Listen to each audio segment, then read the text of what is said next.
Every single day, 100,000 vehicles and over 150,000 pedestrians cross the Howrah Bridge in the bustling city of Kolkata. In December 1942, the Imperial Japanese Army Air Force set their sights on this exact crossing. Their bombers flew over the city, aiming to sever the military supply lines stretching into China. But under the cover of darkness, the pilots missed their target. To protect the bridge from further attacks, the city painted the entire steel structure pitch black and suspended massive barrage balloons above it to snag enemy aircraft. It was eventually opened to the public in the dead of night on February 3, 1943, without a single ceremony. The bridge was built as a structural fortress, designed to serve as a high-capacity lifeline even under the threat of aerial bombardment. It was built to replace an aging floating pontoon bridge that could no longer handle Kolkata's booming population. To support the massive loads, Indian engineering firms used 27,000 tons of steel, almost entirely supplied by Tata Steel. The way it's held together remains a feat of mechanical engineering. It is a massive cantilever design, constructed entirely with rivets. There is not a single nut or bolt in the entire framework. This steel titan survived wartime bombings and bears millions of tons of traffic every year. But right now, the base of the structure is quietly melting away. Look closely at the three-tier framework, and you'll find a thriving biological ecosystem. Pigeons rule the lower tier, crows have settled in the middle, and hawks use the upper reaches as a hunting ground. This diagram illustrates exactly why that's a problem.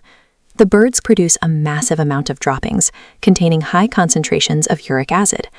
This acid continuously binds to the atomic lattice of the steel, breaking it apart through a slow, relentless chemical reaction. Engineers tried a loud bird repellent device, but abandoned the plan due to noise pollution concerns. Instead, the Kolkata Port Trust has to spend more than 5 lakh rupees every year just to hire contractors to scrape the excreta off by hand. The city's natural wildlife operates like a slow-motion chemical weapon, steadily eating through the steel. But the birds are only a fraction of the problem. A much larger threat comes from the 150,000 pedestrians walking across the supports every day. Many of those commuters chew pan, a popular mixture of betel leaf and areca nut used as a palate cleanser and mild stimulant. The issue lies in the preparation. Pan is bound together with slaked lime, a highly corrosive alkaline chemical. When commuters spit their half-chewed mouthfuls out as they walk, that slaked lime lands directly on the bridge's load-bearing struts. A recent forensic engineering audit of a primary steel strut base reveals the damage.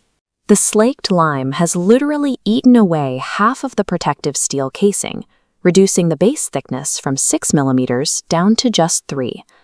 Everyday human habits and basic biology are slowly digesting the protective armor of a World War II-era colossus. You simply can't just shut down the Howrah Bridge. It is the cultural and physical anchor of Calcutta. Entire communities exist in its shadow. Kusti wrestlers train in the clay pits directly beneath its arches, sharing the riverbanks with local legends of ghosts reaching out from the dark waters. Above them, an incredibly dense urban environment relies completely on this single crossing to function. With no viable alternative for the 250,000 people who depend on it every day, the bridge cannot be decommissioned or allowed to fail. To fight the corrosion without stopping traffic, the Port Trust executes extreme maintenance operations. In a single winter, they spend over 65 lakh rupees applying 24,000 liters of thick aluminum paint to seal the rusted metal from the elements. Police officers are also stationed near the struts, tasked with finding pedestrians caught spitting pan onto the framework. Survival for a 27,000-ton steel structure requires more than just luck during a wartime air raid. It demands a relentless, unseen cycle of maintenance to counter the slow-motion chemical decay of everyday life.